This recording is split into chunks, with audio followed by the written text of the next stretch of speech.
Alors, bonjour à toutes et toutes et bienvenue à cette 7e édition du Forum Saint-Laurent sur la sécurité internationale. Je me nomme Jonathan Paquin, je suis professeur titulaire au département de sciences politiques de l'Université Laval à Québec. Je suis également chercheur responsable au réseau d'analyse stratégique. Il me fait très plaisir d'animer cette première table ronde dans le cadre de cette 7e édition du FSL, cette table ronde qui a pour titre « La politique étrangère de Joe Biden », plein feu sur la concurrence stratégique entre démocratie et autocratie. Nous avons 3 conférenciers et conférencières aujourd'hui qui ont gentiment accepté de venir nous parler de cette thématique. Alors, je vous les présente rapidement. Je vous invite également à consulter leur notice bibliographique sur le programme du Forum Saint-Laurent si vous voulez avoir tous les détails concernant leurs activités de recherche. Alors, tout d'abord, la professeure Sarah Burns. La professeure Burns est professeure associée au département de sciences politiques de la Rochester Institute of Technology. Elle est également chercheure associée à l'Institut Quincy. Ses recherches portent sur les élections, la politique américaine et les débats constitutionnels dans un cadre de politique étrangère aux États-Unis. Son dernier ouvrage a pour titre « The Politics of War Powers ». C'est publié aux presses universitaires Kansas en 2019. Le professeur Charles-Philippe David est professeur titulaire au département de sciences politiques de l'Université du Québec à Montréal. Il est le fondateur de la chaire Raoul Dandurand en études stratégiques et diplomatiques.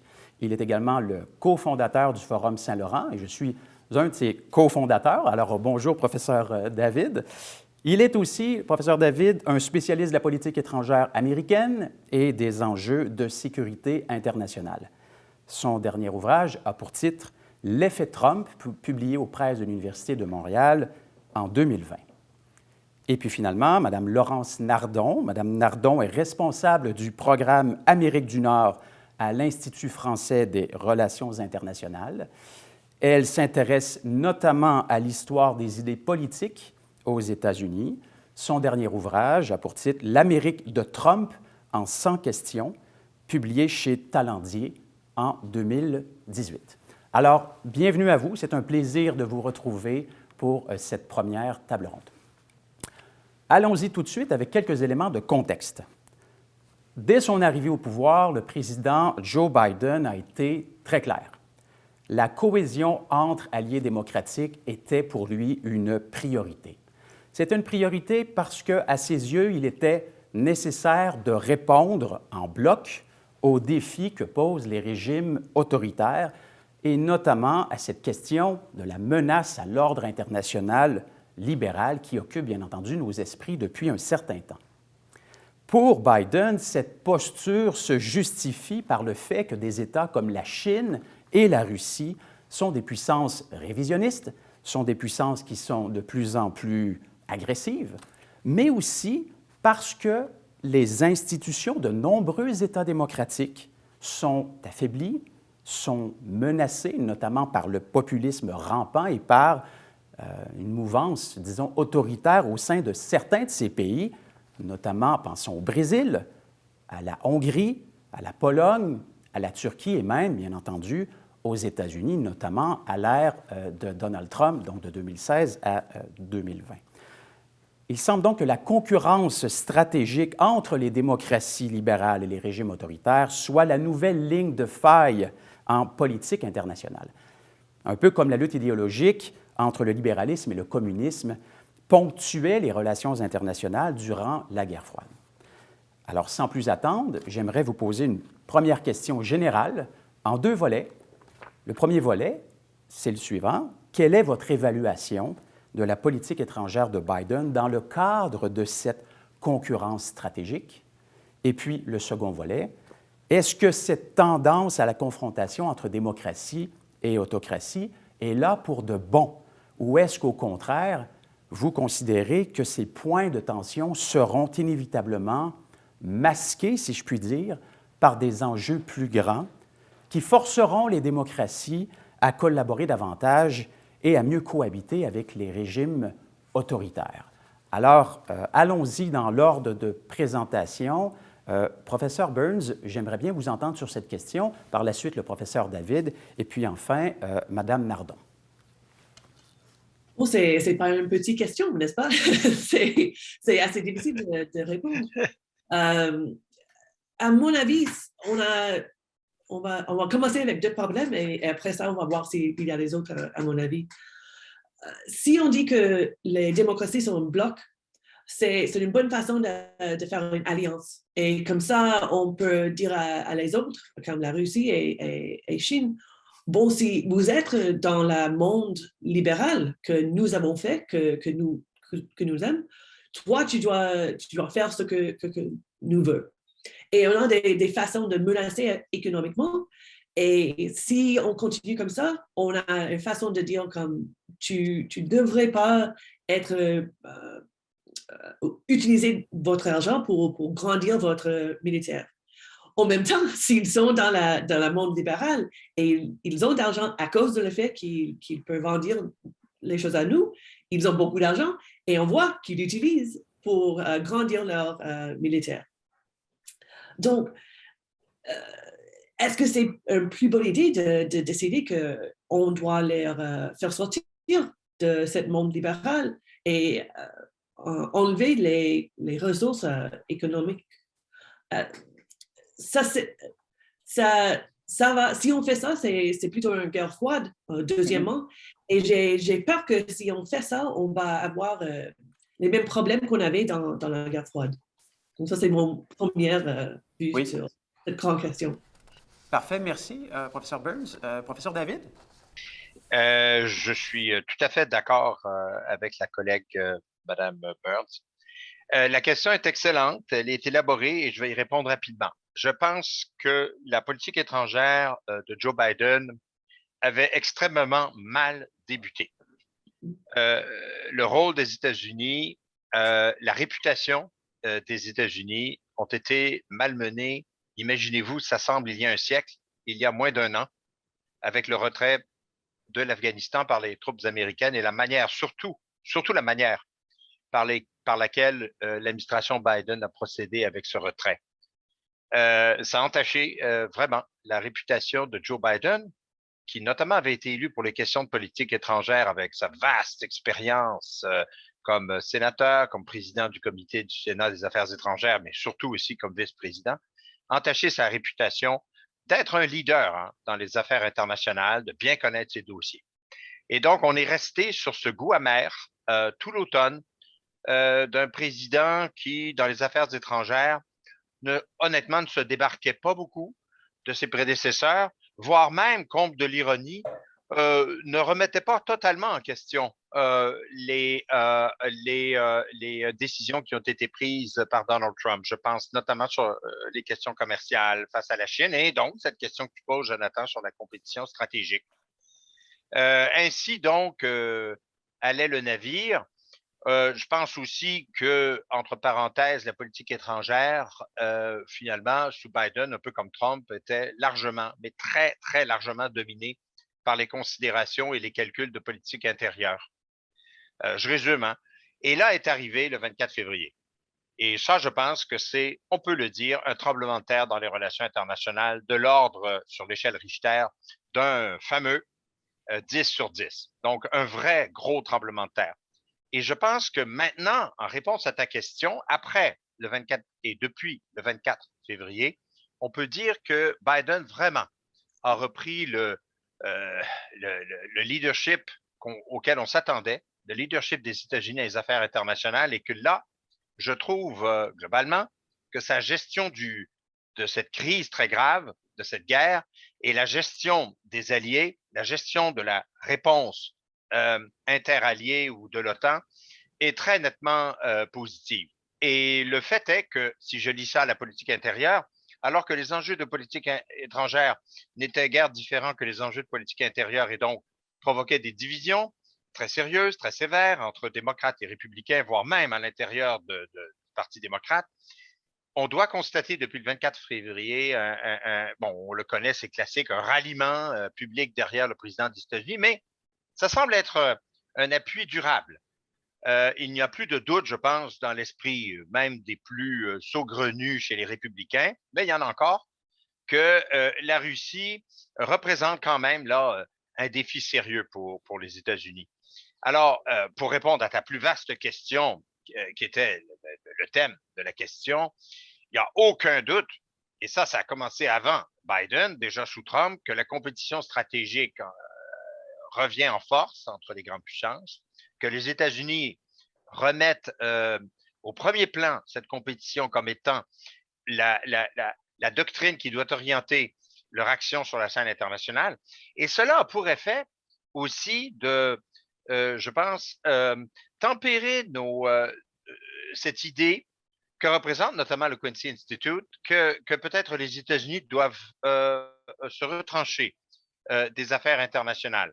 Je pense que la crise ukrainienne, au contraire, a montré à quel point le leadership américain est important, que les moyens consentis par les États-Unis pour soutenir sur le plan économique, sur le plan évidemment militaire, le gouvernement ukrainien sont sans égal, que la réponse à la crise énergétique ne peut pas exclure la stratégie américaine parce qu'elle peut trouver de nouvelles sources d'approvisionnement, voire même combler certaines de celles-ci lorsque il y a des lacunes sévères. Donc, tout ça pour dire que je pense que la crise ukrainienne, sans aucun doute, redéfinit la totalité de la politique étrangère américaine. Ça ne veut pas dire que pendant ce temps-là, il n'y a pas les problèmes de changement climatique, il n'y a pas toujours le problème du terrorisme, qu'il n'y a pas le problème du protectionnisme économique sur le plan commercial. Il y a évidemment toute la question de la Chine. Alors, c'est quand même un peu ironique qu'une présidence qui annonçait que la Chine était l'adversaire des États-Unis doive aujourd'hui rappeler à tout le monde, et c'est ce que Blinken va faire dans les prochains jours, que, attendez, la Russie est le gros problème, mais en attendant, la Chine représente toujours notre adversaire à long terme ou à moyen terme. Absolument. Très bien. Merci. Madame Nardon. Oui, alors j'arrive pour répondre aussi à votre question. Donc, je vais essayer de ne pas répéter ce qu'ont dit Sarah Burns et Charles-Philippe David. Ce que je trouve très intéressant dans la séquence qui s'est ouverte le 24 février, c'est qu'elle vient confirmer un alignement entre les objectifs de politique intérieure et les objectifs de politique étrangère de l'administration Biden. Je m'explique. On voit chez les responsables qui sont autour du président Biden, que ce soit Anthony Blinken, Jake Sullivan, Wendy Sherman, Victoria Nuland, enfin bon, il y en a tout un paquet. On voit aujourd'hui, c'est très frappant dans cette lutte contre la Russie au travers de la guerre en Ukraine, l'idée que finalement, cette lutte entre démocratie libérale et autocratie, en fait, elle vient transposer au niveau international et sous forme de guerre, donc c'est très grave, elle vient transposer finalement une lutte qui, à leurs yeux, se mène déjà depuis plusieurs années aux États-Unis même. C'est-à-dire que la lutte que les démocrates et le vaste parti démocrate avec tous ses courants mène contre le courant trumpiste du parti républicain, peut-être pas tout le parti, mais en tout cas le courant le plus radical, ce qu'on appellerait ici en Europe l'extrême droite américaine, eh bien, cette lutte, elle se mène aujourd'hui sur le terrain de l'Ukraine. Et ça permet à l'administration Biden de poursuivre et de justifier beaucoup d'actions. Parce qu'en fait, comme le disaient Sarah et Charles Philippe il y a une minute, l'administration Biden est arrivée avec un projet de politique étrangère très moral, l'idée de remettre en place l'idée de démocratie dans le monde, de venir défendre ces valeurs occidentales dans le monde entier. C'est déjà quelque chose qu'il voulait faire à l'intérieur par le biais de cette commission d'enquête sur le 6 janvier, pour prendre le dernier exemple le plus brillant. Eh bien, aujourd'hui, ils font la même chose vis-à-vis de la Russie en Ukraine. Il y a une sorte d'alignement comme ça que je trouve extrêmement frappant. Il y a des oppositions là-dessus aux États-Unis, puisque ce courant de défense de la démocratie à l'étranger, c'est un courant qu'on appelle internationaliste libéral. Il y a pas mal de néoconservateurs républicains aussi qui défendent les mêmes idées.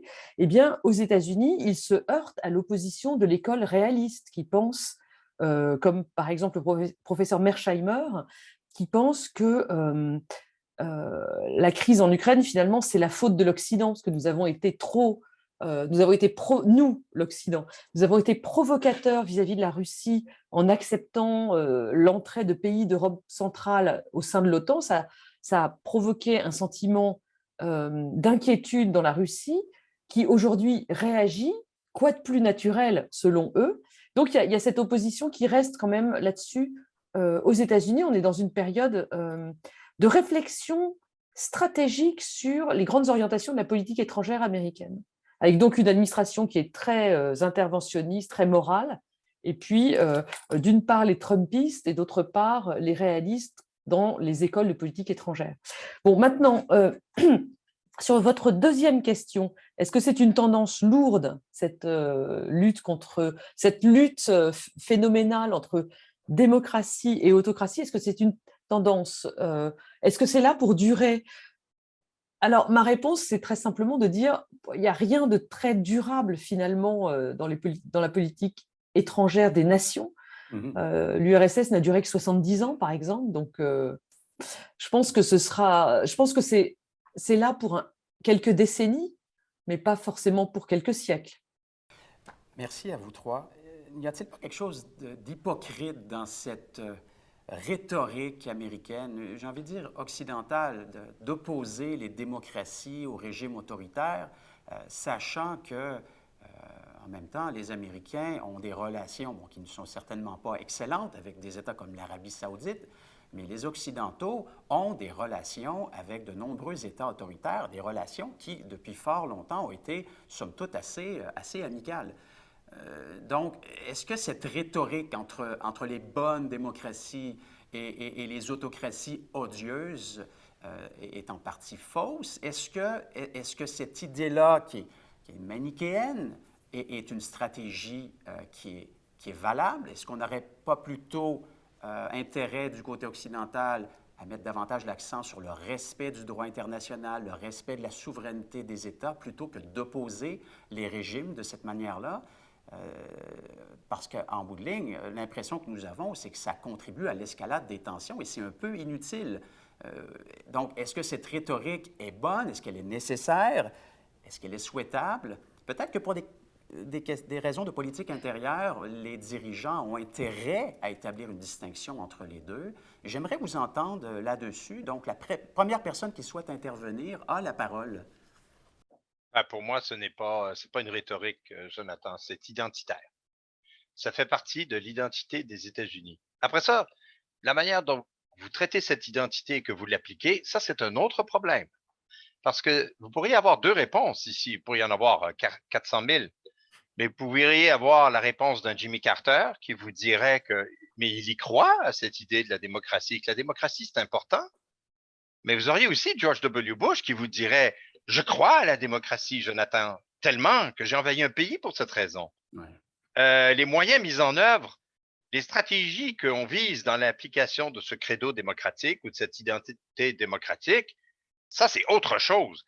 Mais je pense que c'est essentiel à l'existence même des États-Unis depuis leur création. Alors, quand on enseigne la politique étrangère des États-Unis, comme on le fait tous, je crois, Jonathan y compris, on explique aux étudiants que oui, il y a des questions matérielles, mais il y a aussi des questions idéales. Et dans les questions idéales, le credo démocratique est central à l'existence même des États-Unis.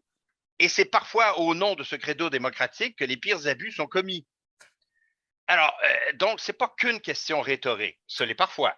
C'est sûr, quand on a un Henry Kissinger très réaliste, le plus réaliste de tous, qui parlait de démocratie, on avait le droit de sourciller.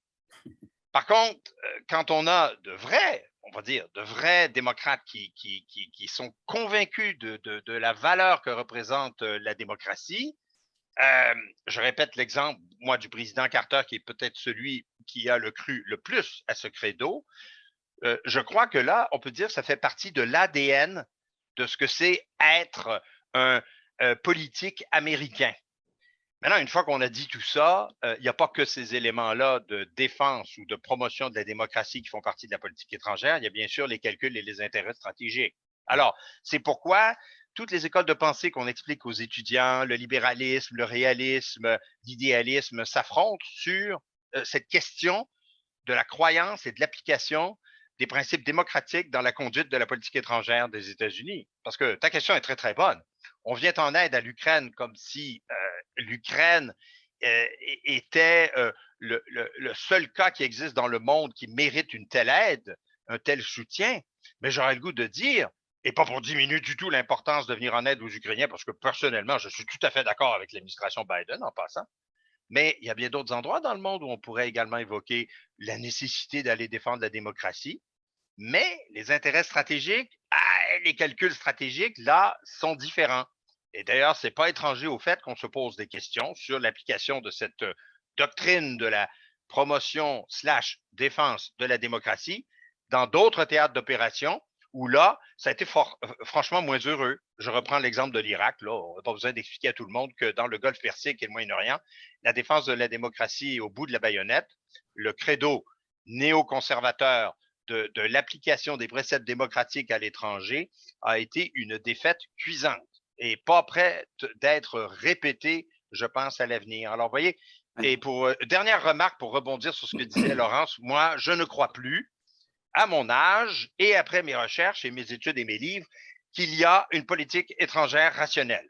Alors ça, c'est gros ce que je dis là, mais vous pouvez avoir des aspirations rationnelles, mais chaque fois qu'on fait le bilan de chaque présidence et de chaque mandat, on est toujours surpris du nombre d'événements surprises, de changements de cap et de dérives des réalisations de la politique étrangère par rapport aux aspirations d'origine. Et je pense que dans le cas de Biden et de l'Ukraine, ça ne fera pas exception.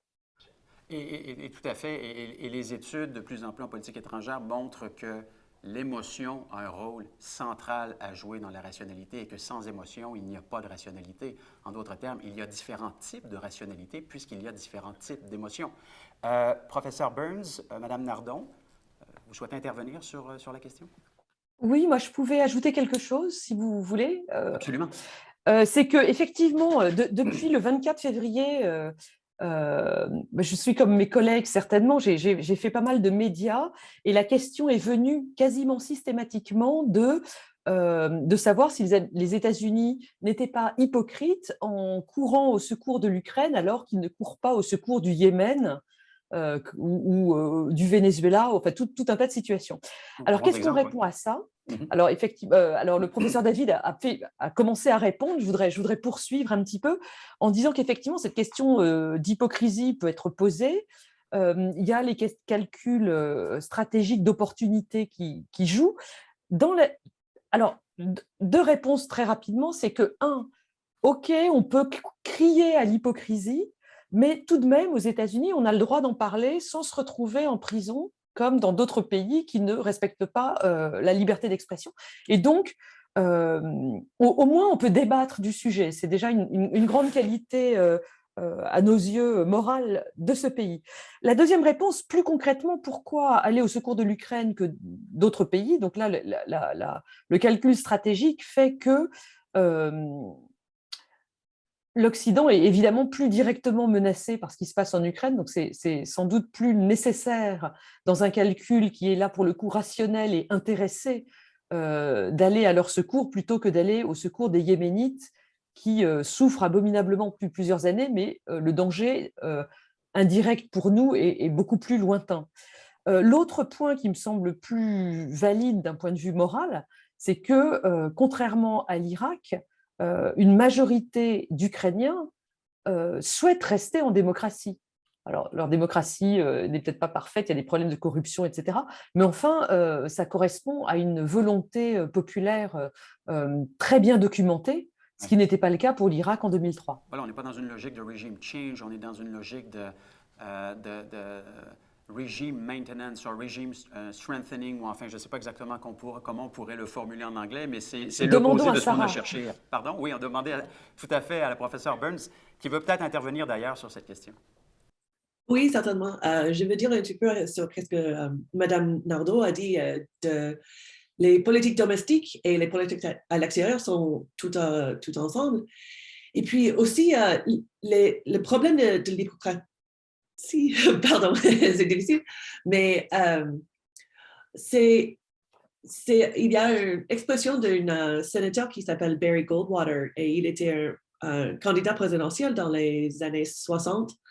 Il a dit, je dois le dire en anglais parce que c'est assez difficile, même en anglais, il a dit « Extremism in defense of liberty is no vice and moderation in the pursuit of justice is no virtue. » Et ça, c'est complètement faux. C'est exactement pas ce qu'on fait. D'ailleurs, il a perdu en 64, si ma mémoire est bonne. Oui, certainement, oui. Donc, si on pense que ça, c'est vrai, on peut faire on a fait tous les fautes qu'on a fait dans la guerre froide. Et ça, c'est assez hypocritique. Ça veut dire que, oui, on a dit que nous sommes une démocratie et nous sommes alliés avec les démocraties, mais on a aussi été partenaires, ça c'est les mots différents qu'on utilise, on était partenaires avec plein de dictateurs, pardon. Et comme ça, il y a plein de monde globalement qui dit, bon, les États-Unis ne sont pas pour la liberté, ils sont pour leurs intérêts eux-mêmes.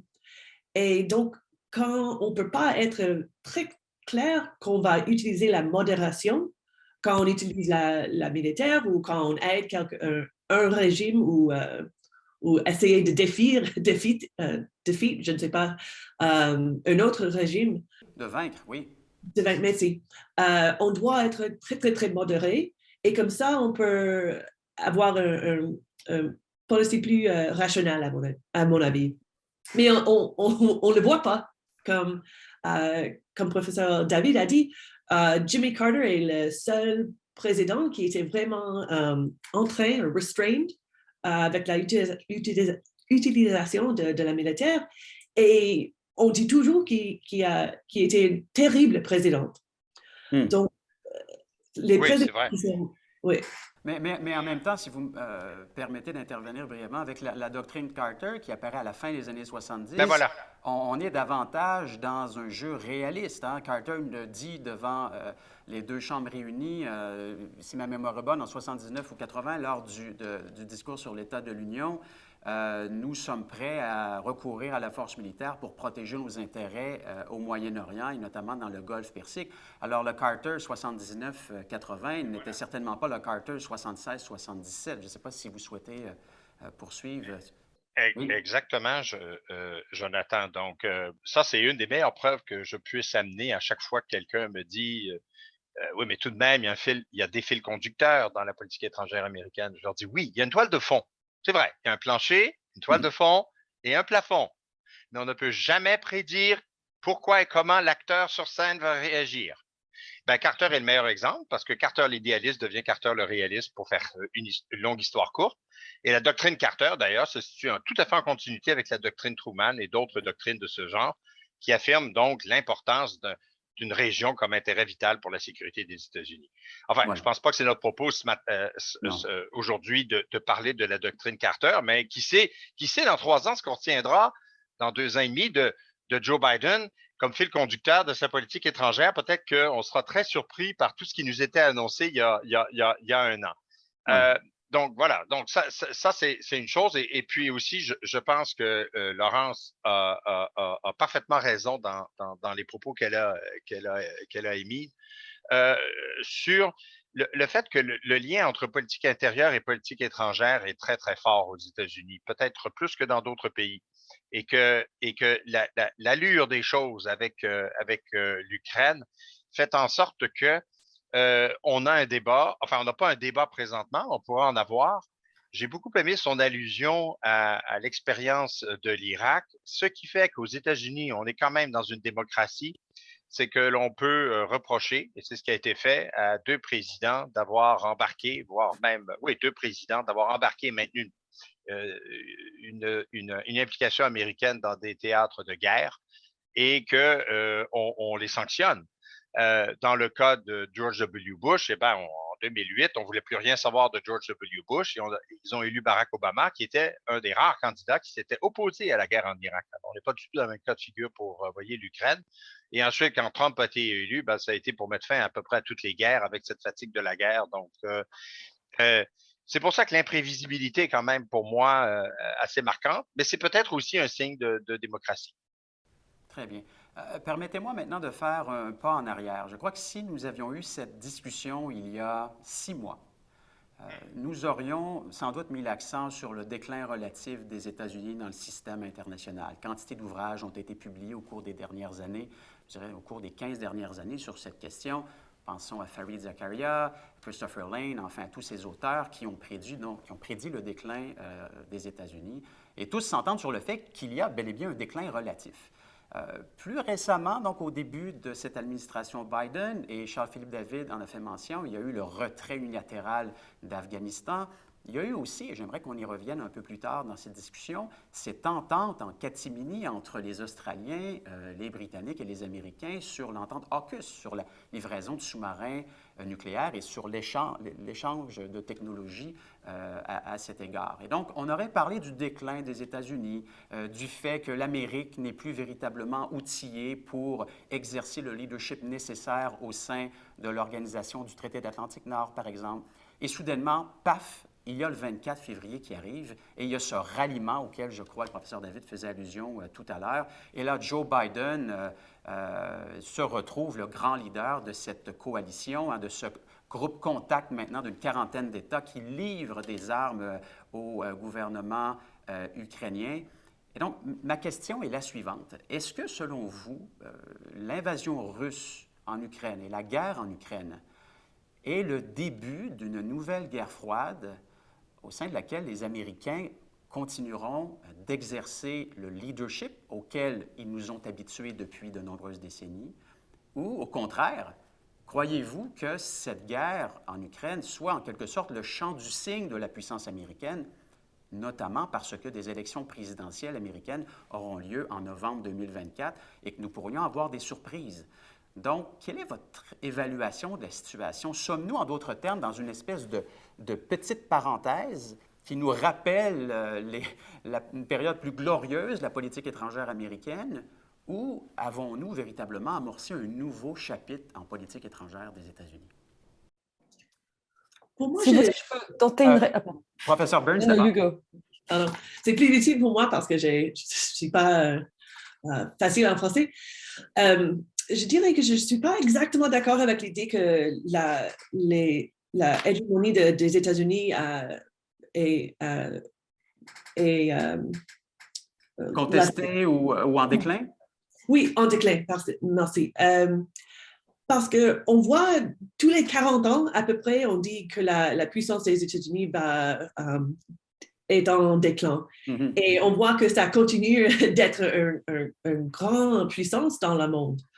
En plus, si on regarde la puissance militaire, et moi, je n'aime pas exactement qu'on a une puissance si grande, mais on est la seule puissance qui a des bases dans tout le monde.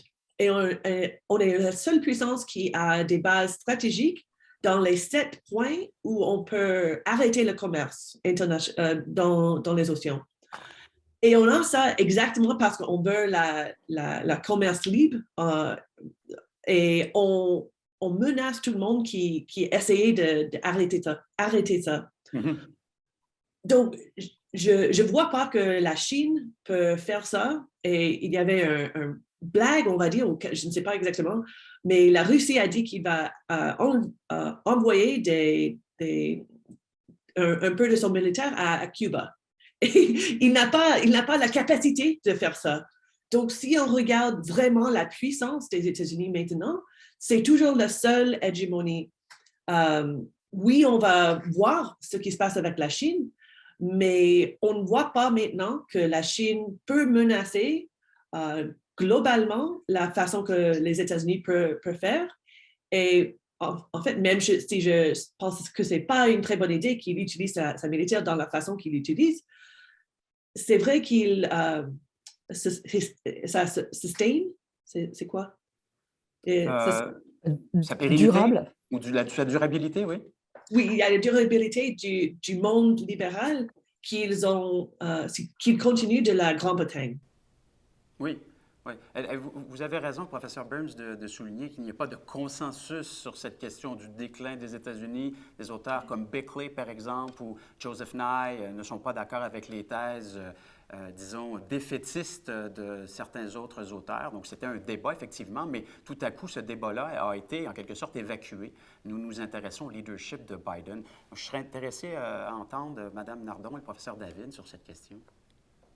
Oui, j'étais très contente d'entendre le professeur Burns répondre en premier parce qu'effectivement, je voulais questionner moi aussi la question du déclin américain entre des points de puissance qui demeurent, donc le commerce, les flottes commerciales, les bases, le droit, la possibilité d'imposer des sanctions basées sur le dollar. Ça reste un instrument de puissance extrêmement important. Et puis, de l'autre côté, il y a le dépassement, la puissance économique chinoise qui n'est pas peut-être encore une puissance hégémonique dans le monde entier, mais enfin, le PIB par habitant chinois est en croissance. Enfin bon, bref, voilà, vous avez raison, c'est un débat qui n'est pas le sujet d'aujourd'hui, mais c'est un énorme débat. Pour revenir à votre question, effectivement, est-ce que le 24 février est un revirement sur ce déclin? Moi, je pense que c'est de toute manière, l'administration Biden est arrivée avec ce projet de mener une croisade mondiale pour la démocratie.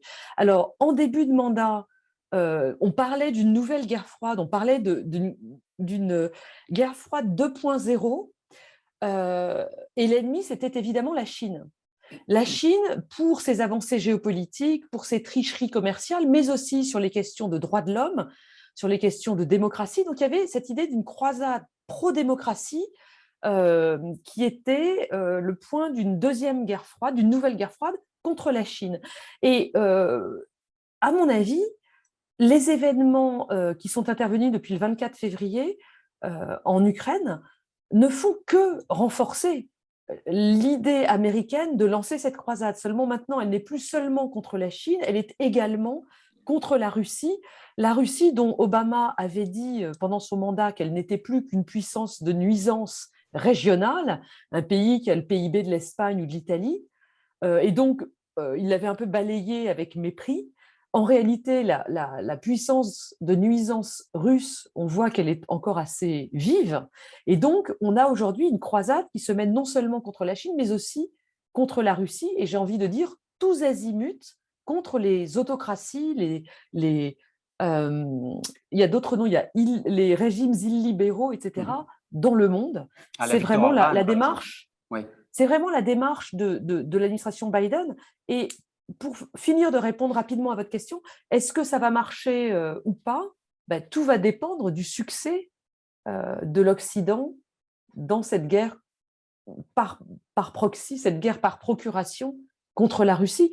Dans quelques mois ou un an ou deux, enfin je ne sais pas quel est l'horizon, mais si l'Ukraine subit une défaite contre la Russie, il est évident que cette croisade américaine aura du plomb dans l'aile. Et à l'inverse, si la Russie se retire, cette croisade morale de l'Amérique aura gagné. Oui, merci. Charles-Philippe David. Oh, vaste question et vaste chantier, mais pour faire très court et simple, je vais mettre mon chapeau à l'occasion. J'adore être un néo-réaliste classique.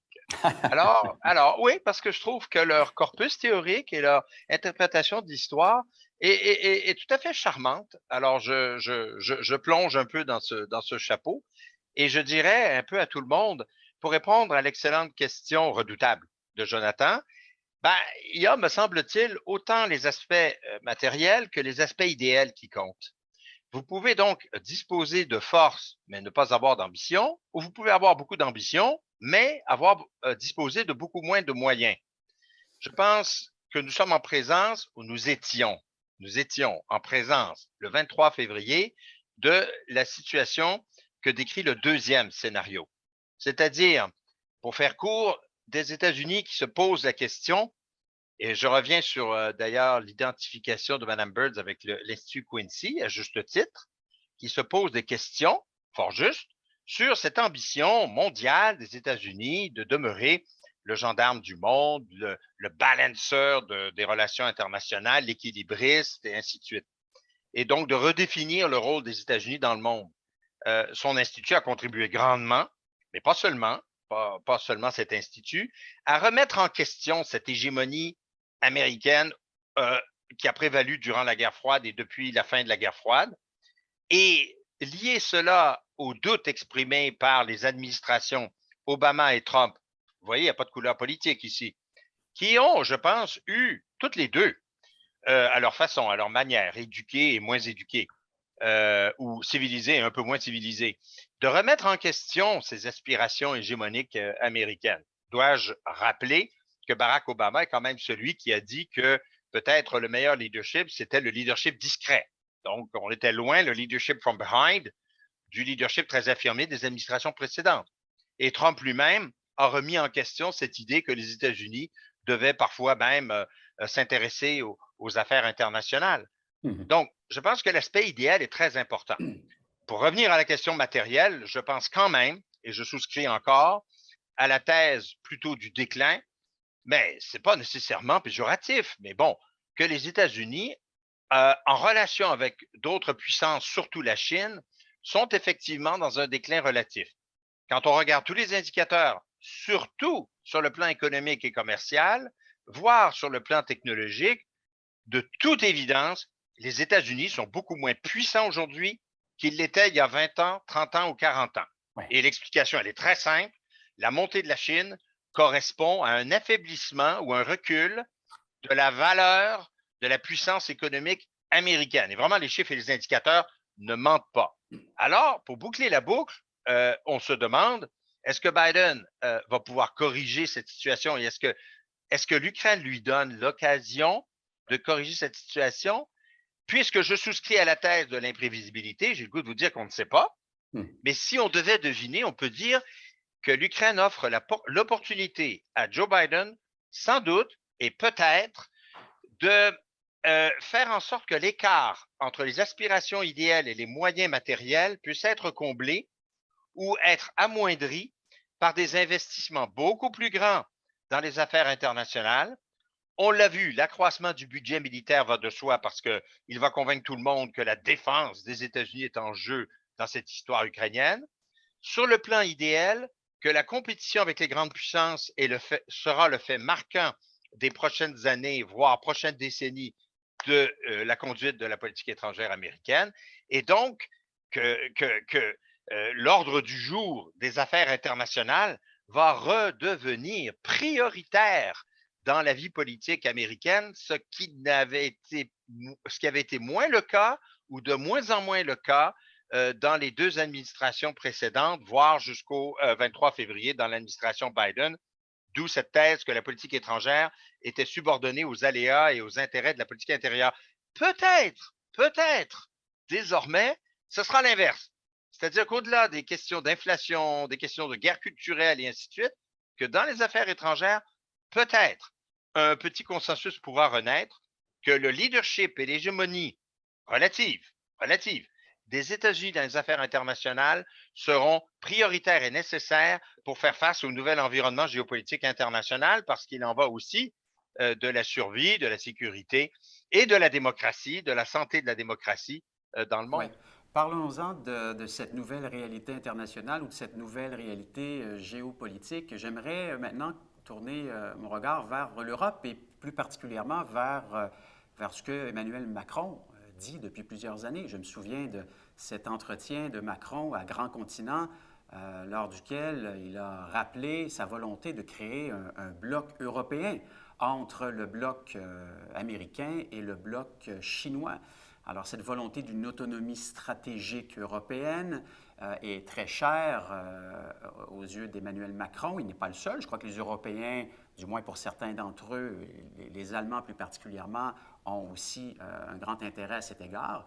Cela étant dit, dans ce grand jeu géostratégique de Biden, est-ce qu'un bloc européen au sein duquel il y a bien sûr la France, mais au sein duquel il y a aussi l'Allemagne, et on sait que le chancelier Scholz a annoncé au début du conflit ukrainien une croissance considérable du budget de la défense allemand. C'est une véritable révolution dans le domaine de la défense, 100 milliards de dollars qui seront investis. À terme, ça veut dire que dans 10 ans, la première puissance militaire en Europe sera allemande. Alors, dans ce contexte, est-ce que cette idée d'un grand bloc démocratique tient toujours ou est-ce que c'est une idée qui a du plomb dans l'aile? Donc, j'aimerais vous entendre là-dessus. Professeur Burns et Madame Nardon d'abord. Oui, alors sur cette question d'Europe, je vais reprendre les propos très pragmatique du professeur David qui dit que on prépare des éléments rationnels d'une politique étrangère et puis ensuite les événements se produisent et on est obligé de réagir, donc on n'est jamais tellement sûr de ce qu'on va faire et on réagit aux événements avant tout. C'est vrai qu'Emmanuel Macron est arrivé à la présidence de la France il y a 5 ans avec ce projet très ambitieux d'autonomie stratégique européenne, un projet qui à l'époque était pas du tout bien compris par les autres Européens, les autres membres de l'Union européenne. Les Allemands de Angela Merkel n'étaient pas très enthousiastes, sans parler des pays qui sont le long de la frontière avec la Russie, qui étaient absolument horrifiés à cette perspective, les pays baltes, la Pologne, la Hongrie, etc., jusqu'en bas, craignaient qu'une autonomie stratégique européenne ne permette aux États-Unis de se désengager encore plus de l'OTAN à l'époque, de la défense européenne, et ce qui pour eux était un danger absolument inacceptable. Et donc, ce projet d'autonomie stratégique porté par la France n'allait nulle part. Et puis, en parallèle, parce qu'on parle de défense, donc on parle de l'OTAN, mais il y a toujours l'Union européenne qui est dans l'équation. En parallèle, à l'époque, l'Union européenne était encore sous le choc du Brexit et les choses étaient quand même assez, comment dirais-je, assez noires. L'horizon était assez noir pour les Européens qui veulent créer un troisième bloc et qui veulent ne pas s'aligner sur les États-Unis vis-à-vis de la Chine, mais conserver une sorte d'autonomie de pensée, en tout cas. Et puis, il y a eu ces 2 événements, le Covid, et puis ensuite, plus récemment, l'Ukraine. Et ces 2 événements, finalement, ces 2 crises ont forcé l'Union européenne à réagir. Donc, il y a eu le plan de relance Covid qui a amené les Allemands à revenir en arrière sur leur principe d'orthodoxie budgétaire. Je crois que le départ d'Angela Merkel et l'arrivée de Olaf Scholz vont là aussi permettre entraîner des changements d'attitude de la part de nos voisins allemands.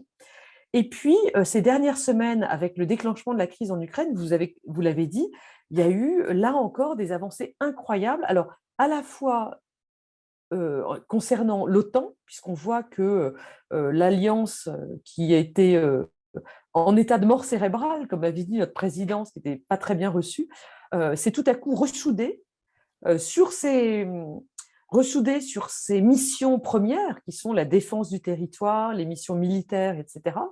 Et puis, l'Union européenne, elle aussi, a fait des avancées réclamées depuis des années par certains de ses membres et qui n'avaient aucune chance de se réaliser. Mais voilà que tout à coup, l'Union européenne parle d'une seule voix sur des questions de défense, sur des questions d'appui militaire à l'Ukraine, ce qui est absolument, si vous voulez, le rêve fou d'Emmanuel Macron qui se réalise tout à coup.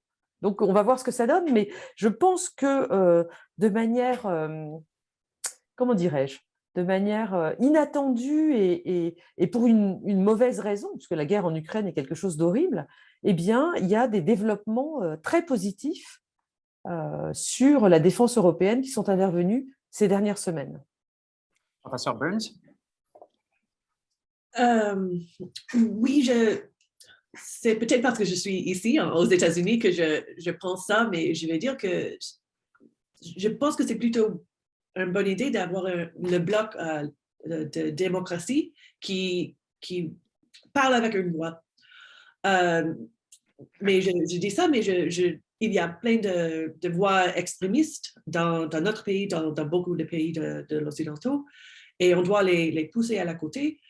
Parce que si on pense que l'Europe est différente que les États-Unis, que le Canada, je pense que ça va détruire l'alliance. Et je pense qu'au moment, un petit peu à cause de l'Ukraine, on doit strengthen, c'est quoi ça? Renforcer ces types d'alliances. Mhm. Et je pense que si on a une Europe qui essaie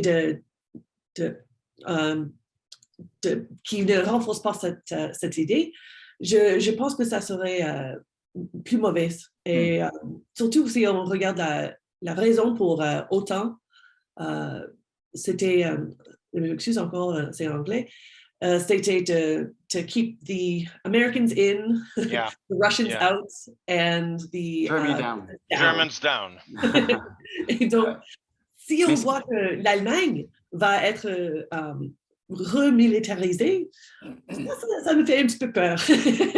Pas juste parce que c'est l'Allemagne, mais à cause du fait que, comme Mme Nardon a dit, il y a plein d'extrémistes dans plein de démocraties. Et donc, si on a des extrémistes et on a une remilitarisation de l'Europe, c'est pas que les États-Unis font que de bien avec leur militaire, mais on n'a pas vu beaucoup de bien d'une grande militaire en Europe. Ouais.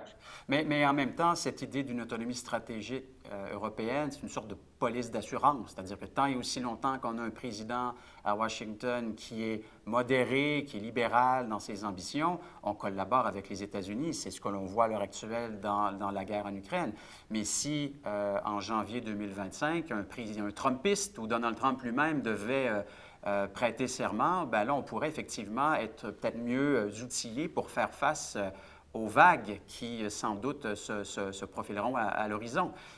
Quelque chose me dit que les Européens veulent éviter de revivre cette espèce de psychodrame de 2016-2017 face à une Amérique qui, tout à coup, ressemblait moins à ce qu'elle nous avait habitués d'elle. Charles-Philippe, sur cette question? Cher Philippe, il n'est pas complètement d'accord avec Jonathan. D'abord, que Dieu, pour une fois, vu que les républicains croient beaucoup en Dieu, que Dieu nous préserve du retour de Donald Trump à la Maison-Blanche, parce que je pense que je vais vouloir prendre ma retraite. Ça arrive. 4 autres années de psychodrame et de névrose comme Trump à la Maison-Blanche, je pense que pour les affaires internationales, ce serait trop. Bon, moi, je dois dire que dans le continuum croire ou ne pas croire, dans l'autonomie de défense de l'Europe, je suis plutôt dans le camp de ceux qui n'y croient pas beaucoup. Je veux y croire, je veux bien y croire et je le croirai quand je le verrai. Il y avait des lueurs d'espoir importantes, mais force est d'admettre qu'après le 24 février, c'est pas moi qui le dis, mais un certain nombre d'États ont réfléchi vite et ont conclu que la meilleure sécurité et leur meilleure défense, c'est dans l'OTAN. Alors, si je continue, parce que c'est dans l'air du temps, j'imagine, après le 24 février, et je dois être très influencé depuis par la pensée néo-réaliste classique, on pourrait aussi utiliser le terme anglais bandwagoning et dire que même si on n'y croyait pas vraiment, que là, il y a suivre le train en mouvement, n'est-ce pas, embarquer dans le train en mouvement, un bandwagoning de la part d'un certain nombre d'États et de pays qui pensent que vaut mieux l'OTAN que pas d'OTAN et vaut mieux encore se mettre sous le parapluie américain que de chercher des alternatives ou d'autres solutions. Alors, quand on voit coup sur coup tout ce qui s'est passé avec le débat en Allemagne sur l'avenir de la défense, l'exportation des armes, quand on voit la Finlande qui frappe aux portes et va probablement soumettre dans les prochaines semaines sa candidature à l'OTAN et que, alors, va suivre la Suède parce qu'ils sont très complices sur ce sujet. Il y a même été question de dépôt conjoint d'une demande d'admission à l'OTAN. Écoutez, qu'on voit même Sinn Féin en Irlande se poser la question, est-ce que la neutralité irlandaise est une bonne chose pour nous et est-ce qu'on ne devrait pas aussi songer à rejoindre l'OTAN? Ben, j'ai le goût de poser la question, qui ne sera plus membre de l'OTAN en Europe? Il y en a qui ne sont pas membres de l'OTAN, mais qui ne sera plus membre de l'OTAN que de dire qui est membre, qui n'est pas membre, qui est neutre, qui n'est pas neutre. La notion de neutralité, d'ailleurs, est fortement remise en question, ce qui contribue à croire que la négociation d'une neutralité pour l'Ukraine est pour le moins, je l'ai toujours cru, moi, précaire et inadaptée au contexte stratégique de l'Ukraine. Alors, tout ça pour dire que la mort annoncée de l'OTAN. J'ai écrit 4 éditions de La guerre et la paix comme manuel de base pour enseigner aux jeunes des questions de sécurité et de stratégie. Et dans chacune des éditions, j'en rajoute une couche en disant « Ça fait 4 ans qu'on nous annonce, un peu plus et encore plus fort, la fin et la mort de l'OTAN. » Dernier en liste, c'était Emmanuel Macron, comme l'a dit Laurence. Pour constater que jamais l'OTAN n'a été plus en vie, plus utile et plus apprécié que suite au 24 février. Donc, moi, je m'attends, en fait, à plus d'investissement, plus d'intérêt et plus de participation dans l'OTAN, mais on restera encore à croire ou à dire qu'il faut une autonomie de l'Europe de la défense, mais permettez-moi de demeurer relativement sceptique face à cette idée qui a été, écoutez, évoquée depuis le milieu des années 1950, c'est pas peu dire, de créer un jour cette Europe de la défense. J'y croirai quand je le verrai dans sa totalité. Sauf peut-être, Charles-Philippe, si Trump devait revenir au pouvoir en janvier 25, est-ce que je me trompe en suggérant cela?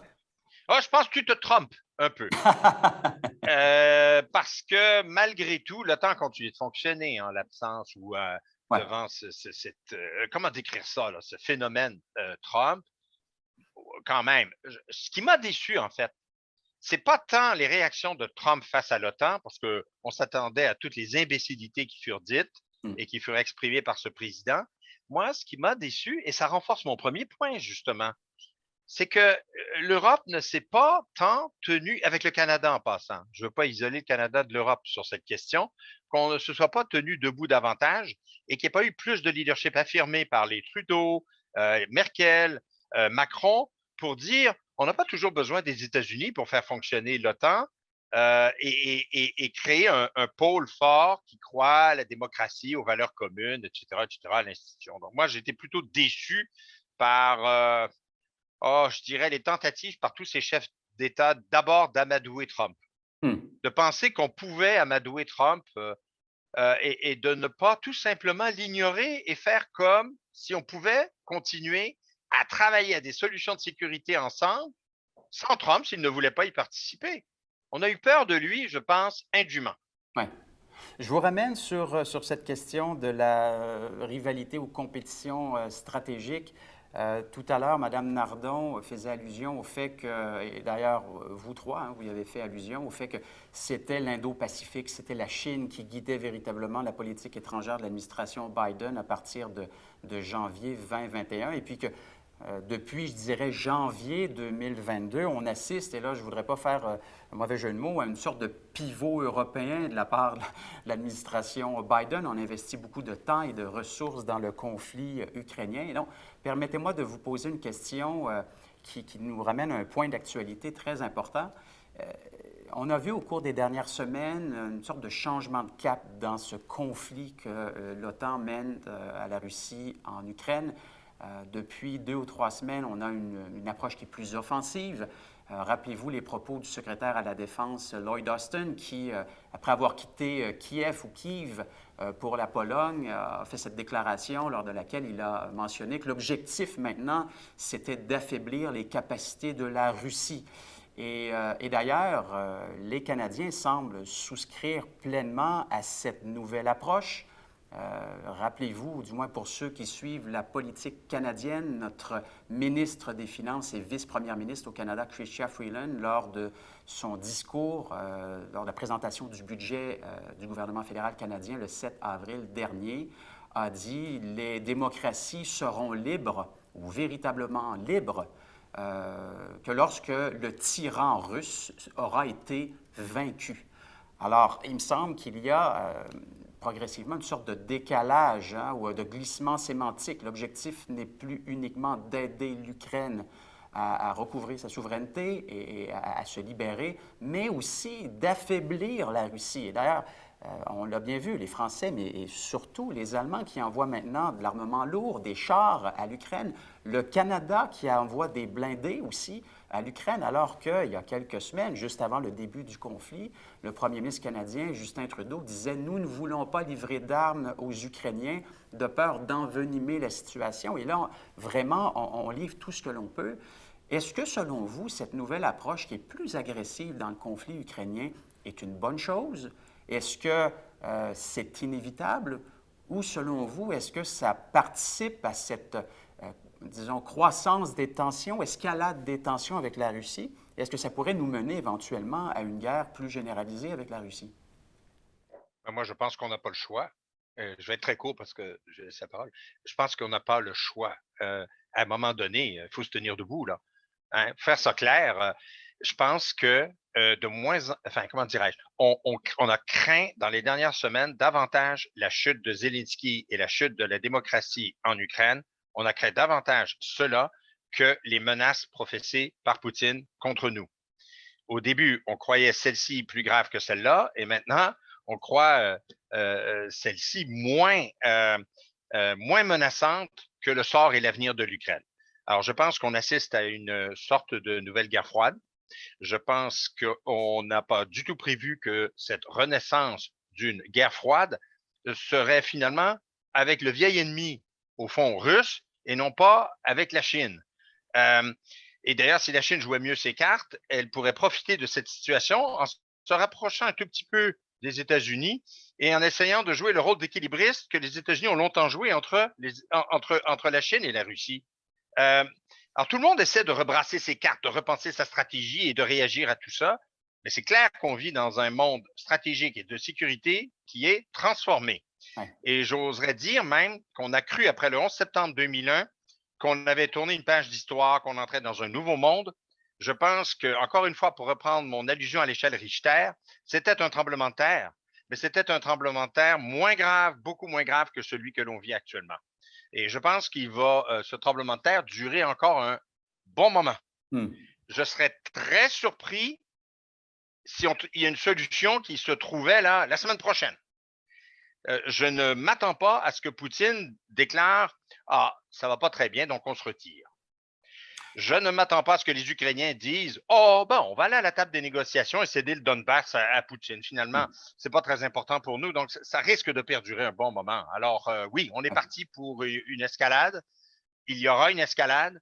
C'est juste qu'on veut faire en sorte que cette escalade, elle ne soit pas verticale, c'est-à-dire incluant des armes plus importantes et avec un affrontement plus important entre les États-Unis et la Russie, évidemment. Professeur Burns, Madame Nardon? Je suis assez inquiet qu'on voit une escalation comme ça à cause du fait que dans la guerre froide, on a vu que la Russie et les États-Unis ont donné plein d'armements à plein de monde pour...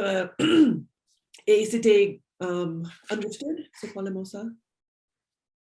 We understood. Compris, c'était entendu? Oui. On a compris que on ne veut pas, surtout pas, un engagement entre les États-Unis et la Russie. Donc, on était sûr de ça à cause de MAD. Mais maintenant, si on voit que la Russie... La destruction mutuelle assurée, MAD. Oui. Pardon, merci. Mais si on voit que la Russie et Poutine en singulier, s'il pense qu'il va être défi et il va peut-être... il ne va pas avoir un militaire après de ça, ou un militaire si affaibli qu'il ne peut pas vraiment l'utiliser pour sa défense, il va peut-être faire quelque chose d'extrême. Et donc, quand il est une puissance nucléaire, on peut peut-être voir qu'il va penser, bon, un tactical nuclear missile, ce n'est pas une mauvaise idée s'il pense qu'il va être complètement en défi. Alors, je suis peur que Poutine va voir que si on dit qu'on veut l'affaiblir, il va penser, bon, je dois faire quelque chose d'extrême. Oui, et c'est précisément la raison pour laquelle je vous pose cette question. Est-ce que le fait de pousser Poutine dans les câbles, chercher non seulement à l'affaiblir, mais à l'humilier, et Dieu sait qu'il l'est déjà, ne provoquerons-nous pas un conflit de plus grande ampleur qui pourrait faire en sorte qu'ultimement, nous serons tous perdants? Madame Nardon? Oui, moi je suis d'accord avec ce qu'ont dit professeur Burns et professeur David, et avec votre question aussi. Je trouve qu'on est aujourd'hui dans un dilemme. La définition, c'est un espace de décision indécidable où finalement tout est... Enfin, soit on se tient droit, et je pense que moralement, il le faut, c'est ce qu'a dit le professeur David, et dans ce cas-là, on court aujourd'hui, et c'est ce que disait Sarah Burns, un vrai danger d'escalade, parce que Poutine, le président Poutine peut avoir des réactions très violentes à mesure qu'il se sent plus menacé. C'est-à-dire que c'est comme quelqu'un qui a le dos au mur et qui va effectivement tenter l'usage d'armes nucléaires tactiques. Rien n'est impossible. On est vraiment dans une situation très dangereuse. Et en même temps, est-ce qu'il faut ne rien faire? C'est également dangereux. Je pense que plus concrètement, sur les dernières semaines, euh, l'évolution entre une première attitude des Occidentaux qui était relativement prudente, même très prudente, c'est-à-dire qu'on a donné de l'aide humanitaire et du matériel, mais en faisant bien attention de dire que c'était du matériel militaire défensif uniquement. Ça, c'était notre première phase. Et puis, comme vous l'avez observé, il y a eu une phase plus récente dans laquelle on s'est mis à envoyer du matériel plus sérieux, enfin plus offensif que défensif. Et ça, la raison avancée aux États-Unis et en Europe, c'est que, contrairement à ce que nous craignions au départ, les Ukrainiens ne se sont pas effondrés immédiatement lors de l'attaque russe. Ils ont fait preuve d'un courage et de ce qu'on a vu, c'est-à-dire de capacité de résistance que nous n'attendions pas. Et du coup, leur défaite immédiate ne s'est pas produite. Et donc, une victoire, alors une demi-victoire, qu'est-ce qu'on va appeler une victoire des Ukrainiens? Ça reste à voir, hein, parce que l'idée qu'ils récupéreront la Crimée n'est peut-être pas possible. Mais en tout cas, l'idée d'une victoire ukrainienne n'est plus impossible. Et dans ce cas-là, la différence, elle peut tenir aux livraisons d'armes américaines et européennes, canadiennes. Et du coup, ça devient, si vous voulez, ça devient peut-être crucial de leur livrer des armes offensives pour réaliser une victoire, pour empêcher en tout cas la défaite des Ukrainiens. Je pense que c'est pour ça que nous faisons cela aujourd'hui, mais je suis d'accord, et je termine là-dessus, sur l'idée que c'est extraordinairement dangereux en termes d'escalade. Vous savez que Poutine, pour mettre fin à cette guerre, n'aurait qu'à appeler Macron, votre président, Laurence, et lui dire, écoute, reviens à la table, la grande table de négociation, très sécuritaire elle-même et pas pandémique du tout. On pourrait peut-être se reparler. Parce que les conditions que vous m'avez à l'époque, ou les offres, les propositions que vous m'avez faites à l'époque de négociation, ben, j'y ai repensé. Elles ne sont pas peut-être si sottes et si mauvaises que cela, et j'en accepte un certain nombre. Je pourrais suspendre les hostilités et peut-être envisager un cessez-le-feu, vous avez raison, si vous me garantissez que des négociations très sérieuses se dérouleront sur le statut de neutralité de l'Ukraine. Je ne dis pas que moi je suis d'accord, là, je fais un scénario. Si vous me garantissez que, ou enfin vous me dites que le sort de la Crimée, ben, la Crimée, ça restera russe, et vous avez de bonnes sources auprès de Zelensky pour croire que il ne le dira pas publiquement, mais qu'en privé, il concédera que la Crimée, bah, ça peut rester russe. Et puis qu'on mettra sur pied un mécanisme par lequel, dans l'est du Donbass, on pourra discuter du statut territorial et l'avenir des provinces de l'Est. Bon, moi, je suis certain que votre président a fait ces propositions-là à Poutine. Il n'a pas voulu les accepter et il a dit niet. Ben écoutez, après ça, la négociation, ça devient difficile. Parce que si Poutine pense qu'il peut reprendre l'Ukraine, il a tout faux. Et c'est ce qui me fait dire que si on ne se tient pas debout face à l'Ukraine, s'il pense qu'il peut prendre l'Ukraine, quel autre pays comme la Moldavie voudrait-il ou penserait-il vouloir prendre, ou pays baltes reprendre? Et si quelqu'un me dit vous exagérez, ben je dirais, il aurait fallu que déjà j'exagère en 2008. Il aurait fallu déjà en 2008 dire, vous savez quoi, la Géorgie, ça semble bien loin de l'Europe de l'Ouest et du Canada. Mais c'est un signe annonciateur que Poutine, pour toutes sortes de raisons, n'a pas seulement une question de sécurité en jeu, mais une question identitaire. Et l'avenir de son régime et l'avenir ou les perspectives de démocratisation de la Russie l'effraient. Et si la démocratie s'implante en Géorgie, elle s'implante en Ukraine, elle s'implantait au Bélarus, c'est mortel pour son régime et pour la Russie. Moi, je pense que c'est ça la vraie menace pour Poutine. C'est de perdre son régime et de perdre tout ce qu'il a acquis depuis 20 ans. Alors, si on s'était tenu relativement debout pour la Géorgie, mais surtout si en 2014, face à la Crimée, on n'avait pas vite passé l'éponge, parce que c'est ce qu'on a fait, ben, il ne serait peut-être pas arrivé ce qui est arrivé avec l'Ukraine. Alors, tout ça pour dire que je pense que j'aimerais avoir un Winston Churchill ici pour répondre à la question de Jonathan. Je pense que Churchill dirait, il y a beaucoup de choses que je ne comprends pas de votre monde actuellement, y compris la manière par laquelle on se parle actuellement, mais sur le fond de la discussion, et si je vous ai bien compris, on fait face et on revient à notre débat. Autocratie, dictature versus démocratie. Ben, nous, on a fait de grosses erreurs durant la Seconde Guerre mondiale et ça a donné un résultat épouvantable. Là, ce qui est épouvantable en Ukraine peut peut-être éviter pire encore à l'avenir. Si vous laissez tomber l'Ukraine, ce sera pire encore que de ne pas laisser tomber l'Ukraine. Et qui sait ce qui peut arriver encore dans l'imprévisibilité de tout. Moi, j'ai tendance à croire, mais ne m'accusez pas un jour si j'ai eu tort, que l'escalade nucléaire ne se produira pas. Je ne peux pas croire que ceux qui, parce que c'est ceux, hein, il n'y a pas de sel, ceux qui entourent Poutine toléreraient qu'un président ou qu'un chef d'État les amène jusqu'au suicide nucléaire. Ouais. Et d'ailleurs, à cette question-là qui avait été posée à Vladimir Poutine, je crois que c'était sur Russia Today il y a plusieurs années, les animateurs recevaient donc le président et lui ont dit, Monsieur le Président, selon vous, est-ce qu'on pourrait éventuellement s'attendre à un troisième conflit mondial? Et il a souri, comme il a l'habitude de le faire, et il a dit simplement, écoutez, je ne sais pas s'il y aura un troisième conflit mondial, mais ce que je sais, c'est que s'il y en a un, je pourrais prédire de quelle manière le quatrième conflit mondial aura lieu. Ce sera essentiellement avec des bâtons et des cailloux. Et il citait d'ailleurs à ce propos Einstein qui avait eu ces paroles plusieurs années auparavant. Donc, il est pleinement conscient des conséquences et de la destruction mutuelle assurée. Il faut voir maintenant si le contexte actuel qui est fort différent de celui d'un entretien sur RT il y a quelques années, pourrait le pousser à commettre, disons, l'irréparable. Mais chose certaine, je pense que vous avez raison de dire que la résolution du conflit ukrainien devrait nécessairement passer par des concessions de part et d'autre. Rappelez-vous la crise des missiles de Cuba en octobre 1962.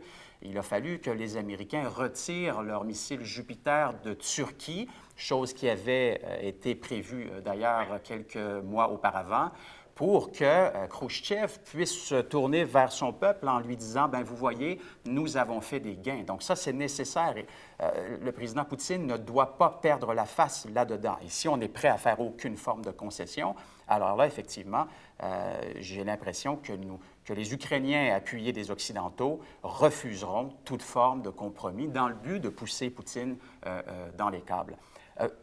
Vous me permettrez maintenant de me tourner vers quelques questions du public. Une première question qui donc revient sur cette notion de bloc démocratique. Et on nous explique en fait que ce bloc n'est pas monolithique. On faisait allusion tout à l'heure au président Macron et à son autonomie stratégique. Mais lorsque l'on regarde du côté de l'Indo-Pacifique, il y a certains États qui sont plutôt indifférents à cette espèce de dichotomie entre démocratie et régime autoritaire. Et pire, il y en a qui s'y opposent. Alors, lorsqu'on regarde, par exemple, le comportement de l'Inde dans le conflit en Ukraine, évidemment, on comprend les choix stratégiques de l'Inde, on peut les énumérer, mais l'Inde demeure encore aujourd'hui, même s'il ne s'agit pas d'une démocratie parfaite, la plus grande démocratie en termes de citoyens, n'est-ce pas? On peut aussi se tourner du côté de certains États européens. Là, je reviens dans un contexte européen. Viktor Orban a été réélu avec une majorité confortable récemment. Il est toujours... disons, plutôt sympathique à la Russie de façon générale et dubitatif quant aux ambitions de l'Europe d'aller de l'avant avec une autonomie stratégique. La Turquie aussi, bien sûr, qui livre des drones à l'Ukraine, qui est en assez bons termes avec la Russie et qui n'a pas, du moins jusqu'à preuve du contraire, adopté de sanctions économiques contre la Russie depuis le 24 février. Donc, est-ce que encore une fois, ce bloc démocratique pourra véritablement se maintenir à court et moyen terme? Et donc, j'ouvre une parenthèse. Pourriez-vous me parler du comportement de certains de ces États, notamment celui de l'Inde, qui est fort intéressant et qui soulève un certain nombre de questions pour les Occidentaux? Alors, La parole est à vous. L'Inde a une grande histoire d'être neutrale, c'est ça le mot en français? Alors, il est Neutre. Neutre, merci. Il était neutre dans la première guerre froide et il était une force comme pour les autres pays qui veulent être neutres dans la première guerre froide.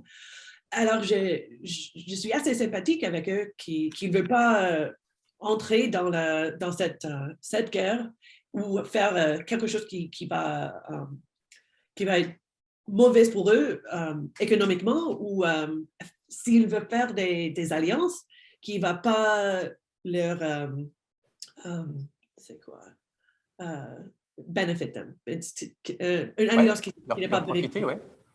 Oui, ils ne profitent pas. Et en plus, on voit à l'Inde, ils ont assez de raisons d'être un petit peu peur de la puissance des Européennes. Donc, peut-être ils ne veulent pas être trop alliés avec l'Occidentaux. Et ça, c'est à mon avis, ça fait du sens pourquoi il a décidé d'être neutre. D'accord. Même si c'est une grande démocratie. Merci, professeur Burns. Madame Nadon, professeur David, vous souhaitez... Oui, je voudrais ajouter quelque chose à propos de l'attitude des pays d'Asie, alors peut-être plus largement que l'Inde, mais ça va dans le même sens que ce qu'a dit Sarah Burns. C'est l'idée que pour ces pays, pour un certain nombre d'intellectuels ou de responsables dans ces pays-là, les exhortations venues de l'Occident à défendre la démocratie, en fait, elles sont perçues comme relativement, enfin, elles sont assez mal reçues parce qu'en fait, elles sont vues comme une nouvelle tentative d'hégémonie, très souvent venue d'anciennes puissances coloniales. Je parle évidemment de la Grande-Bretagne par rapport à l'Inde, etc. Et donc, ça marche pas. Mais peut-être qu'il y aurait un moyen d'être plus honnête, peut-être plus subtil dans nos exhortations et leur dire, voilà, c'est dans votre intérêt aussi, enfin ne pas apparaître, ne pas arriver, comme on dit, avec nos gros sabots pour essayer de les intégrer à une défense de la démocratie qu'ils verraient en fait comme une sorte de manipulation occidentale dont ils ne veulent pas. Ça, c'était pour l'Asie. Et sur l'Europe, je dois avouer que je suis très perplexe de l'attitude de la Hongrie, qui reste, enfin, dont le président réélu reste très pro-russe, alors que la Hongrie est un pays limitrophe de la Pologne. La Pologne est aussi gouvernée aujourd'hui par des gens qui sont très réactionnaires, très conservateurs, très à droite, mais qui, eux, se méfient énormément, ils sont instruits par un certain nombre d'événements historiques, se méfient énormément de la Russie. C'est le moins qu'on puisse dire, oui. Absolument. Je trouve que... mais là, je n'ai pas de réponse, mais je dois partager ma perplexité sur l'attitude totalement contradictoire de la Hongrie par rapport à la Pologne dans les séquences auxquelles nous assistons aujourd'hui. Une étude comparative fort intéressante. Mais il faudrait faire. Absolument. Professeur David, sur cette question, l'Inde, la Turquie, les autres, y a-t-il de l'eau dans le gaz, comme on dit? Ah oui, il y a de l'eau dans le gaz. Mais ça fait un moment que ça percole cette eau dans le gaz. Et je pense que le vote, plutôt le mois dernier au Conseil de sécurité, à l'Assemblée générale des Nations unies, a révélé justement ces failles. Il faut quand même noter que même s'il y a eu un fort consensus, 142 pays, je crois, sur 192 qui ont voté en faveur de la résolution condamnant la Russie, il reste quand même que la majorité de la population mondiale et la majorité des pays du Sud soit s'est abstenu ou a voté contre cette résolution, mais surtout s'est abstenu. Alors effectivement, comme les collègues l'ont dit, que la Chine se soit abstenue, je pense, ça n'a surpris personne, mais que l'Inde se soit abstenue, ça a surpris tout le monde. Mais il faut mettre ça dans le contexte de cette percolation historique. Je pense qu'il y a une méfiance envers le leadership et l'hégémonie américaine et ils en ont payé, ceci, le prix. L'invasion de l'Irak a laissé des traces et je pense que cette hypocrisie est ressortie de ce vote. Quand on pense que la majorité des gouvernements africains a préféré s'abstenir de voter cette résolution, c'est quand même un rappel que si vous pensez qu'il faille défendre la démocratie et respecter l'intégrité territoriale des États, vous auriez dû commencer plutôt à le dire plus fort et ne pas envahir l'Irak déjà, et respecter aussi nos droits en Afrique. Alors, je pense que c'est une sorte de revanche là, de l'histoire auquel on a assisté de la part de plusieurs Oui. pays du Sud. Puis Et, pour ce qui est de l'Inde, il y a aussi des éléments spécifiques de réponse. L'Inde dépend énormément de l'armement que leur fournit la Russie, parce que l'ennemi de l'Inde, c'est la Chine, et l'ennemi de mon ennemi est mon ami. Je suis cynique, mais je pense que c'est l'explication de cette prudence, on va dire, de l'Inde à condamner évidemment la Russie. Cela dit, ils auront peut-être, comme on dit en anglais, second thoughts après cette guerre, parce que l'armement russe, pas sûr que c'est finalement ce qu'il y a de mieux pour l'Inde. Ouais. Et pour ce qui est du continent africain, effectivement, plusieurs de ces États se sont abstenus. Certains ne se sont pas présentés pour le vote également, ce qui en dit long aussi sur la crainte de s'afficher dans ce conflit. Et puis, il y a une forme de contradiction. Je veux dire, au sein de l'Organisation des États africains, plus récemment au sein de l'Union africaine, l'un des principes cardinaux, c'est celui de l'inviolabilité des frontières. Alors, et puis on voit que plusieurs, voilà, et même l'Érythrée qui a appuyé la Russie dans ce dossier. Donc, c'est assez surprenant. J'aimerais maintenant que l'on parle un peu des élections de mi-mandat aux États-Unis qui approchent en novembre, donc 2022. Alors, Biden, bien entendu, a une petite majorité à la Chambre. Il a une micro-majorité au Sénat. Quels seront les enjeux des élections de mi-mandat, toujours en lien avec les relations internationales, avec le conflit ukrainien? On sait, par exemple, que le taux d'inflation aux États-Unis pour le mois de mars est de 8,5 donc, bien sûr, en Europe, c'est un enjeu majeur que l'inflation, mais c'est aussi très présent aux États-Unis.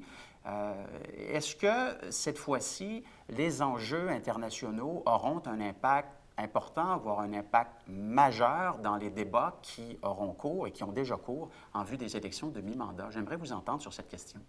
Je ne le crois pas, moi. Mais Sarah sera mieux placée de répondre puisqu'elle y vit, mais je ne le crois pas. Moi, je ne crois pas que l'enjeu de l'Ukraine, et je vais vous dire pourquoi paradoxalement, parce que tout le monde est assez d'accord avec la réaction de l'administration Biden. Donc, je ne pense pas que comme républicain ou voire même comme démocrate, vous pouvez vous distancer de manière significative. Il y aura des exceptions. Il y a toujours les Tucker Carlson de ce monde, mais ça, pour moi, c'est des épiphénomènes assez particuliers.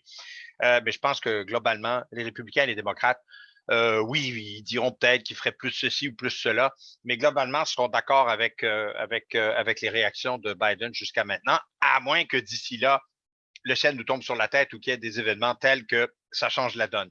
C'est l'inflation, certainement, le portefeuille qui va dicter l'humeur des électeurs et des électrices. Mais là, depuis quelques jours, évidemment, le débat sur l'avortement fait amplifier encore plus les guerres culturelles. Mais il n'y a pas que ça. Il y a le sort des écoles, par exemple. Il y a les armes à feu. Il y a un tas d'autres enjeux qui font que ces guerres culturelles vont accentuer énormément la mobilisation, peut-être surtout des démocrates, mais aussi peut-être des républicains. Alors, je m'attends personnellement malheureusement pour Biden, en raison de ce qui se passe sur le plan économique, à moins qu'il réussisse à faire retourner le navire pour contrer l'inflation, à une défaite cuisante à la Chambre des représentants et pas sûr qu'il soit capable de conserver le Sénat. Ça reste à voir. Donc, on revient au slogan de 1992, « It's the economy, stupid ». Ah oui, ça certainement. Professeur Burns, Madame Nardon? Oui, c'est... Pardon, un second. Je suis complètement d'accord que les Américains, peut-être uniquement dans le monde, se concentrent vraiment sur les politiques domestiques. Et oui, ils ont des opinions sur l'Ukraine et la Russie, mais ce n'est pas pourquoi ils votent ou comment ils votent dans les élections. C'est vraiment l'inflation, c'est ça le mot? L'inflation, oui. Oui, l'inflation. Et puis, le prix du gaz. Ça, c'est une grande chose. Alors, oui, il y a un impact de l'extérieur sur nous, mais on voit aux États-Unis plutôt que c'est juste les choses domestiques qui influencent les élections. Ouais. D'accord. Pardon, oui. une autre chose, que les présidents, la plupart du temps, dans leurs premières midterms, ils perdent quelques seats dans la législature. Oui. Donc, voilà, ça ne va pas aller bien pour Biden à cause de l'inflation et le prix du gaz et puis les choses typiques dans les politiques américaines. Donc, les élections de novembre ne seront pas, à vos yeux, un cas déviant, mais devraient s'inscrire dans les dynamiques que nous avons pu observer depuis de nombreuses décennies. Madame Nardon?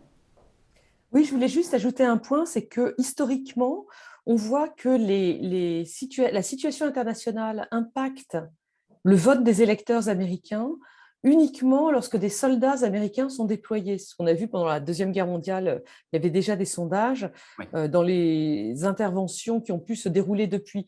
Donc, on peut dire que la crise en Ukraine ne sera pas un enjeu électoral direct tant qu'il n'y a pas de soldats américains déployés en Ukraine, et il n'en est pas du tout question pour l'instant. Ça aura un effet indirect par le biais des augmentations du prix du gaz sur les marchés mondiaux, donc ça, on l'a déjà dit.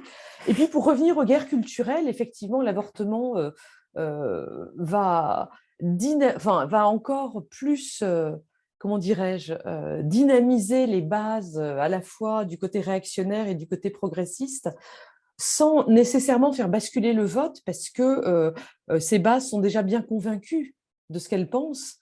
Et le nombre de circonscriptions aux États-Unis dans lesquelles il y a suffisamment d'indécis sur ces questions pour faire basculer la circonscription d'un côté ou de l'autre, finalement, elles sont assez peu nombreuses. Donc, ça va être une campagne sans doute encore plus, toujours autant galvanisée sur les questions de guerre culturelle, sans que ça fasse changer nécessairement le résultat à la fin.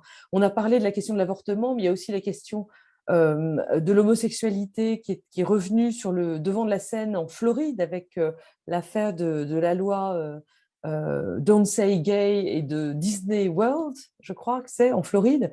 La question, les questions des manuels scolaires. Ouais. Enfin, ces questions de guerre culturelle sont extrêmement nombreuses et toutes plus électriques les unes que les autres. Tellement vrai ce que dit Laurence, j'ai rien à rajouter vraiment, mais j'ajouterais ceci, c'est très intéressant de surveiller qui sont les candidats républicains qui sont promus lors des primaires qui se déroulent actuellement par le Parti républicain pour les représenter dans ces courses, surtout, je vous dirais, au Sénat, parce que c'est quand même plus important, durable et significatif quand on est sénateur ou sénatrice, parce qu'on l'est pendant 6 ans. Bon, déjà, ça c'est important. Et c'est souvent aussi un tremplin pour d'autres postes comme celui de président. Alors, de voir et d'observer les choix que font le Parti républicain actuellement, et je vous donne déjà une partie du résultat où je vous vends la mèche, les Trumpistes ne sont pas morts et ils sont plutôt forts. Et les résultats qu'on a observés déjà très, très récemment en Ohio, avec J.D. Vance qui a remporté la primaire républicaine pour essayer de ravir le poste au sénateur Portman qui le délaisse ce poste pour novembre prochain et gagner contre son adversaire démocrate, est un exemple, et parmi d'autres, pour moi, de cette force encore que représente le Trumpisme et qui donne raison aux questions de Jonathan. Qu'adviendrait-il en 2024 si par hasard et peut-être Trump ou un Trumpiste reprenait le pouvoir? C'est de mauvais augure si coup après coup en Ohio et puis en Pennsylvanie, parce qu'on va surveiller maintenant aussi le résultat de la même course pour le Sénat en Pennsylvanie. Puis il y a toujours notre DeSantis que tu mentionnais, Laurence, pour la Floride, voulait se présenter comme candidat présidentiel. Trump pourrait ne pas être là, mais son héritage, être fortement présent. Alors ça, évidemment, ça joue sur la politique étrangère des États-Unis parce que c'est sûr qu'une fois qu'on a dit qu'on est tous pour la démocratie et contre la Russie, il reste que le diable est dans le détail et après ça, il faut voir comment ces candidats se positionneraient ou ces candidates républicains face aux enjeux internationaux. Mais pour le reste, je suis totalement d'accord avec ce qu'ont dit mes deux collègues. Alors, écoutez, nous avons eu une discussion fort intéressante, très animée. J'ai beaucoup aimé le fait de modérer votre table ronde. Plusieurs points forts, intéressants ont été mentionnés. Nous verrons donc en novembre prochain ce qu'il adviendra des élections de mi-mandat. Donc, Madame Nardon, professeur Burns, professeur David, merci infiniment d'avoir pris le temps de discuter de cet enjeu fort, important, que la politique étrangère de l'administration Biden dans un contexte de concurrence stratégique entre démocratie et autocratie. Alors, au nom du Forum Saint-Laurent sur la sécurité internationale, encore une fois, merci à vous et j'espère que les gens qui nous regardent ont apprécié cette discussion que nous avons eue aujourd'hui. Alors, je vous remercie. Mon nom est Jonathan Paquin. Au plaisir de vous revoir.